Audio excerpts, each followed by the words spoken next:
What's up, my know-it-alls? It's time for another episode of Star Wars Ahsoka.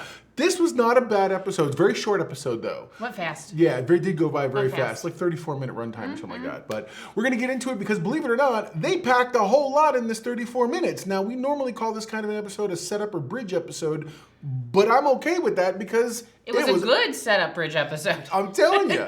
So stick around because we're going to talk about it right now.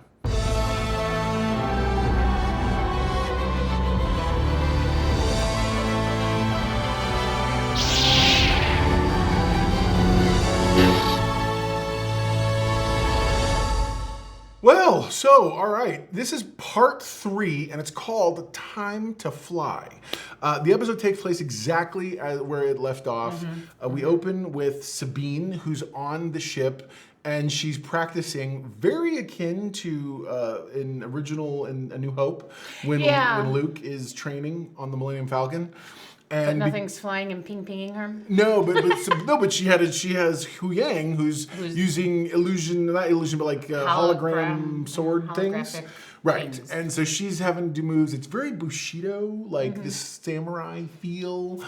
And so it's a very educational moment. And so what does our own Ahsoka do? She says, hang on a second, you got to try to really sense stuff. And she gives her a mask, kind of looks like a fencing mask or a blast mask.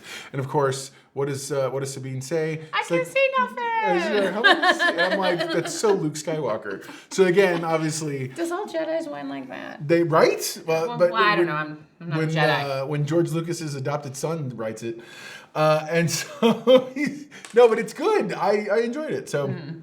Yeah, we've there. So aside from that really interesting scene, we go to Hera, who is she's going before Chancellor Mothma, and some other senator people, and especially Senator Cholo. I don't know, Ziola or Ravioli. They say it. Yeah, his name is really weird.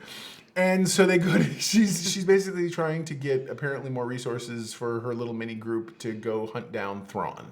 And this guy is a little bit too, I don't know that I like Ziolo or Gio, whatever his name is. I feel like he's a little too, I think you just want to waste resources on this goose hunt. Everything seems like they're wasting resources on finding Ezra, no matter what. Yeah. Everything, they blame everything on that, But my thing is, but you notice the minute that she says Thrawn, her face, Mothma's face just drops. She's like, "Ooh, I know that name, and I don't like that name." No, and that's why she's like Grand Admiral Thrawn. So it's, yeah, man, it's one of those moments that you're just like, apparently not everybody here at the table understands the severity of the situation, and Hera actually calls out dude on it.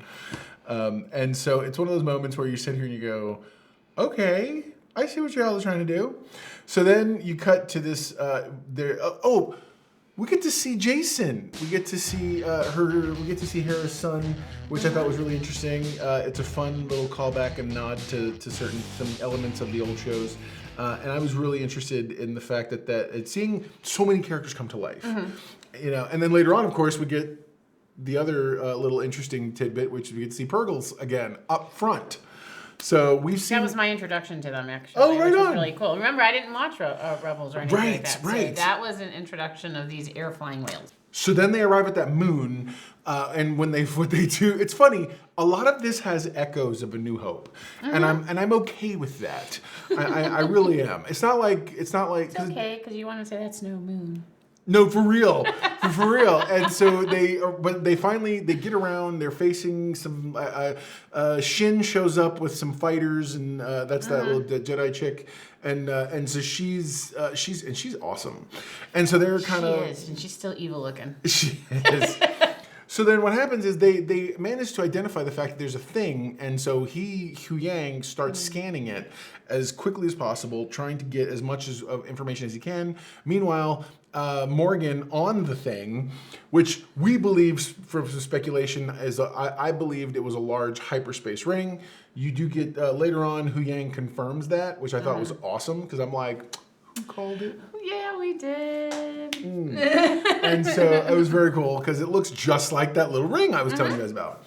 So having Hu Yang kind of confirm some things, but in his scan, they get shot, and there's this amazing moment where, and I think literally in my notes, I just put, so Ahsoka goes like out there. Out there. Like, I didn't know we had spacesuits in Star Wars. Did I miss it? If I did, shame on me. No, I think it's cool though. I think it's super cool. It was cool, especially that it was designed to her. Oh yeah, with the little, what looks like cloth tail adapters or whatever. Yeah.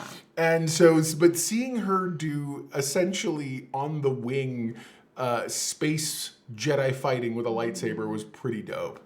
And then Sabine does a really cool move where she moves the body of the ship because the ship rotates on its main core, and so she does this thing, catches her feet, she runs back in. It's pretty interesting. I had seen Ahsoka in the blue outfit in the trailer because there's a trailer for this episode, and so I was like, oh well, clearly this is like her fighter pilot outfit, and actually it's just her spacesuit. But when they go down into the planet, because they have to get away from Shin and her people, they happen to go through some clouds, and this is where we get our first-hand view of the Purgles, space whales, hyperspace whales.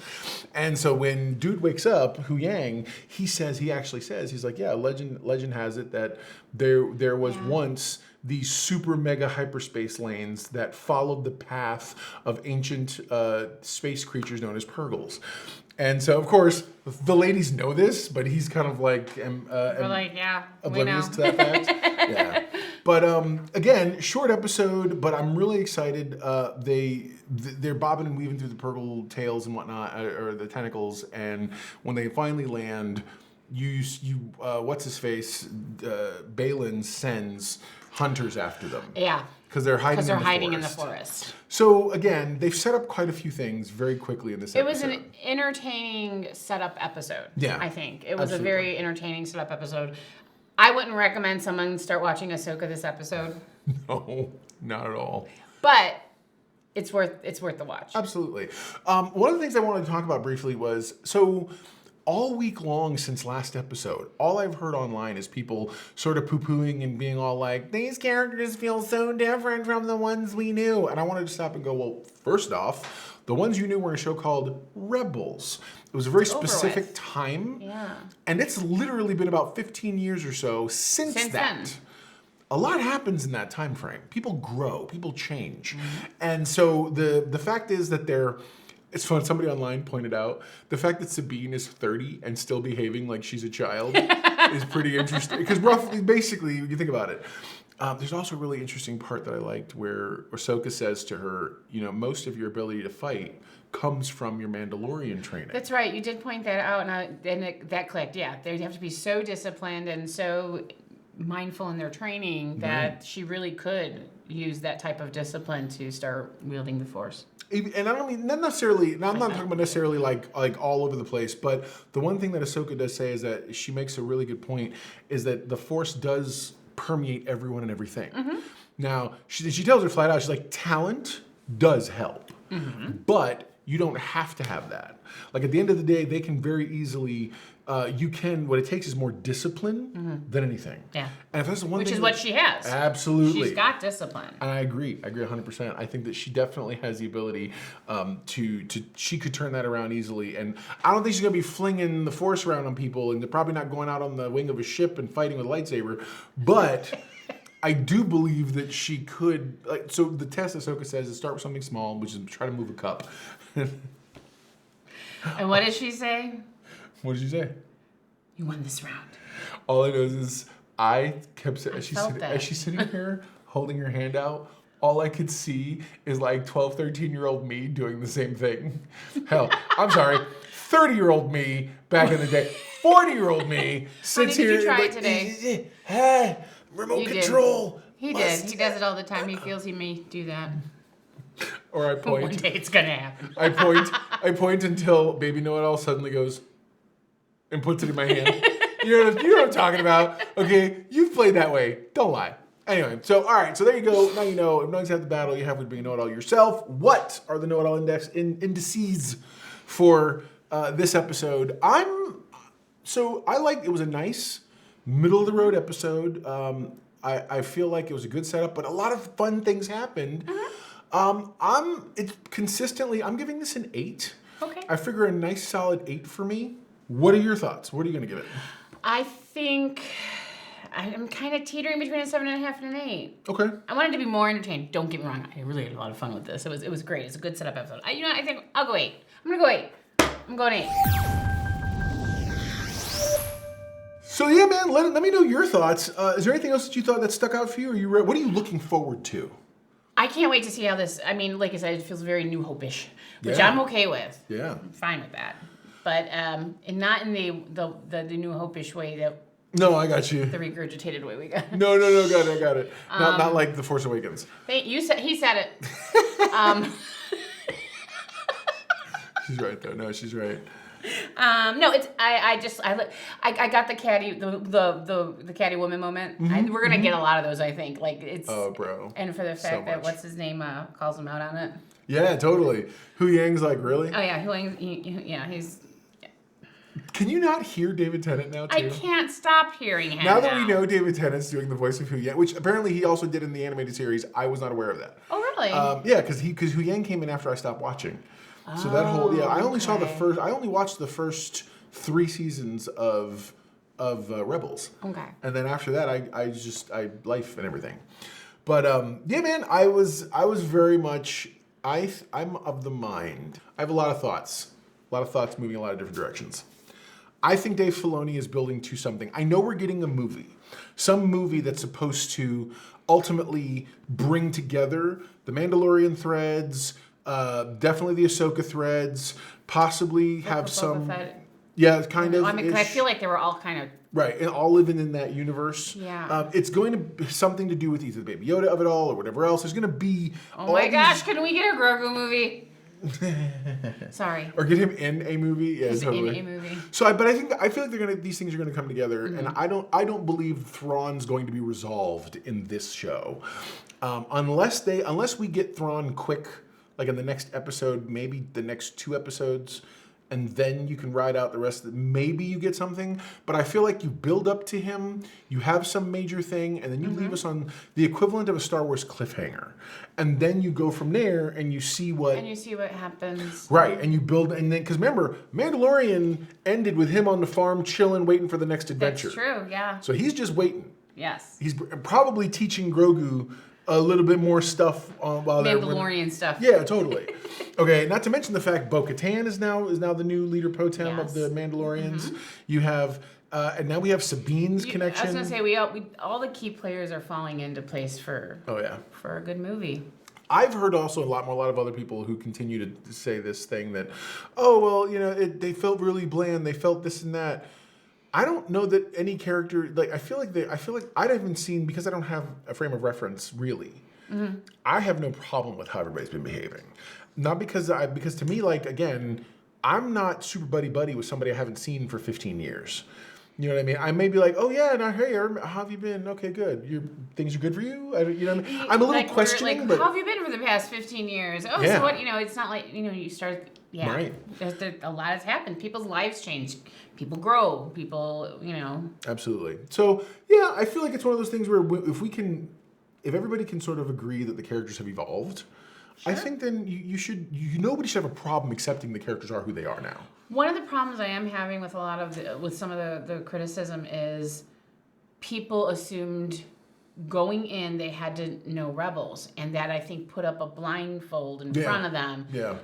With, well, I already don't know what's going on, so how am I going to enjoy this? So that I think that I've noticed that a lot as well. Some of the things that we've been watching.